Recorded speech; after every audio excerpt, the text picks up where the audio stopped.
안녕하세요. 멘토 신범철입니다. 오늘 알아볼 기업은 야스고요. 야스에 관련된 이슈는 어떤 것들이 있는지 한번 같이 살펴보도록 하겠습니다. 현재 야스는 OLED 전공정 장비에서도 제일 중요하다라고 볼 수 있는 증착 장비를 만들고 있는 기업이다라는 겁니다. 하지만 아무리 좋은 장비를 만든다고 하더라도 야스의 증착기는 생각보다 많은 수혜를 받지 못할 수가 있다라는 거죠. 그럼 왜 수혜를 받지 못할까라고 보게 된다면은 결국 이 디스플레이 패널 사업을 이끌고 있는 삼성 디스플레이나 LG 디스플레이나 BOE는 이 애플의 OLED 패널 물량을 받아야 되는데 이 애플은 이 OLED 패널을 만들 때 증착 장비를 이제 선 시스템이나 캐논 토키에 쓰는 거를 선호하기 때문이다라는 겁니다.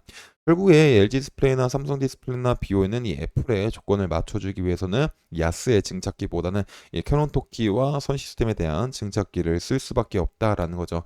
그래서 현재 야스는 이 24년도 IT OLED 시대가 도래해가지고 많은 디스플레이 패널 업체들이 투자를 하고 있는 상황에서도 이 야스의 증착기는 많은 수혜를 못 볼 수가 있다. 그래서 야스는 이 증착원에 대한 수혜를 조금 기다려 봐야 된다라는 거겠죠.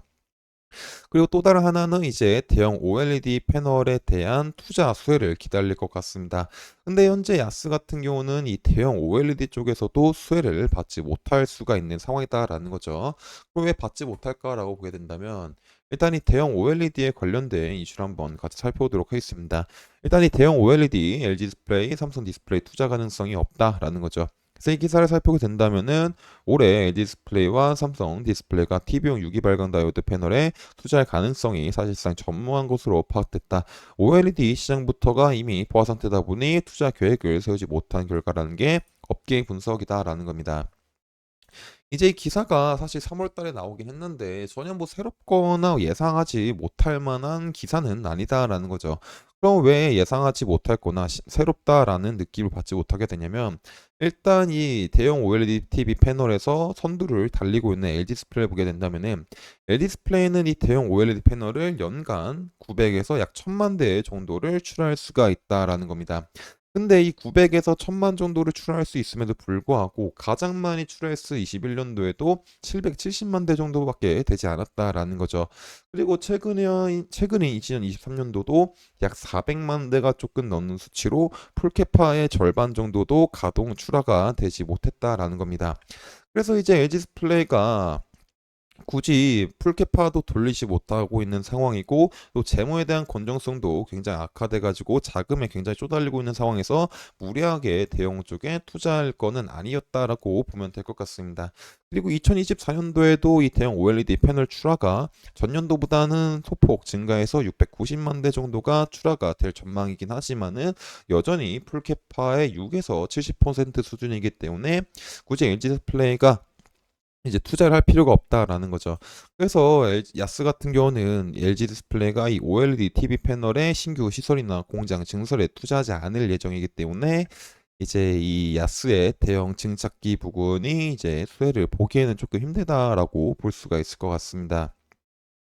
근데 야스 같은 경우는 이제 2018년도에 LG 디스플레이를 수혜를 기대하고 있었을 텐데 이제 이 부분도 24년도에는 힘들고 이 어느 정도 TV에 대한 재고가 하락을 하게 되고 또 TV에 대한 수요가 이제 폭발적으로 성장하는 시기를 조금 기다려봐야 될 것 같습니다. 그리고 이 성장에 대한 시기가 2025년도에도 살짝은 힘들 수가 있다라는 거죠. 그래서 일단 LG 디스플레이도 이 시기를 지켜보면서 한 25년도, 26년도쯤에는 한번 OLED TV 패널 쪽에서 투자를 한번 고민해 보지 않을까 싶습니다. 그래서 이런 부분들도 제가 지속적으로 확인을 해서 여러분들한테 알려드릴 예다 보니까는 야스에 관심 있으신 분들은 제 영상을 요청해 주시면 감사하겠습니다. 그래도 이제 야스 같은 경우는 증착기도 그렇고 이 중소형 OLED 증착기도 그렇고 대형 부근 증착 장비도 그렇고 많은 수혜를 못 볼 수가 있다 보니까는 지금 이제 증착원에 대한 것들을 기다려 보자라는 겁니다. 특히 이제 증차원 같은 경우는 최근 이제 투자를 예고하고 있는 BOE 쪽에서 한번 기대를 해볼 수 있다라는 거죠.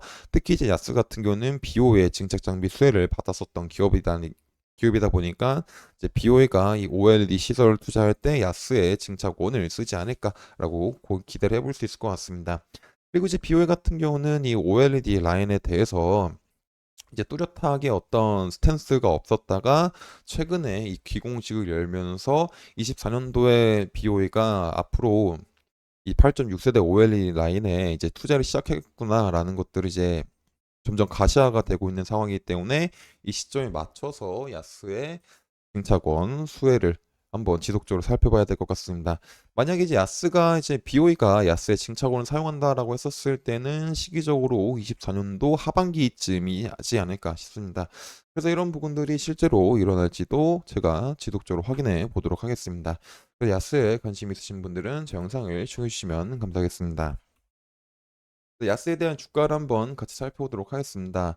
일단 야스 같은 경우는 지속적으로 이제 최근에 이제 눌림을 받았던 부분이 이제 11,000원 부분이었다라는 거죠. 근데 이 11,000원 부분을 뚫는 캔들이 나오게 되면서 소폭 상승이 왔지만은 이제 이 13,000원 부분 마찬가지로 이 매물대가 강한 부분이기 때문에 이제 눌렸다라고 차익 실현 매물이 나왔다라고 보면 될 것 같습니다.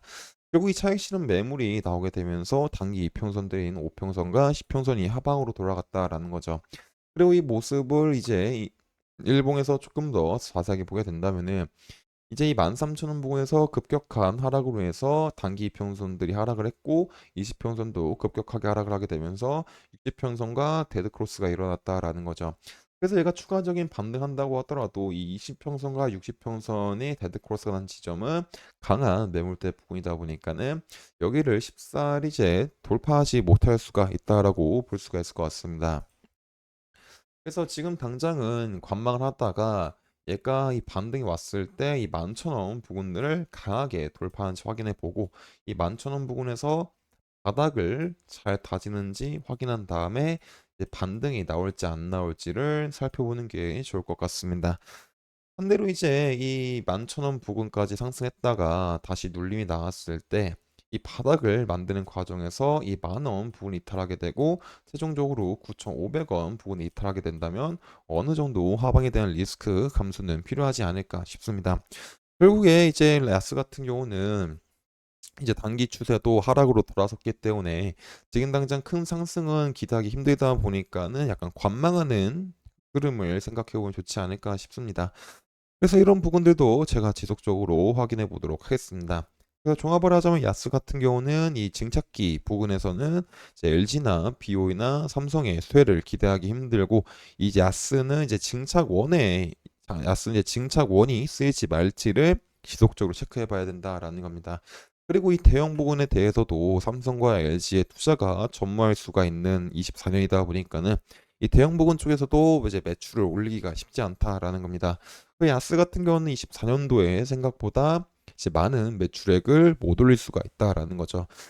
하지만 이런 부분들은 언제든지 바뀔 수 있기 때문에 지속적으로 확인이 필요할 것 같습니다. 그래서 이런 부분들도 제가 확인해서 여러분들한테 알려드릴 테니까 야스에 관심 있으신 분들은 제 영상을 시청해 주시면 감사하겠습니다. 이상 대형 멘토 신범철이었습니다.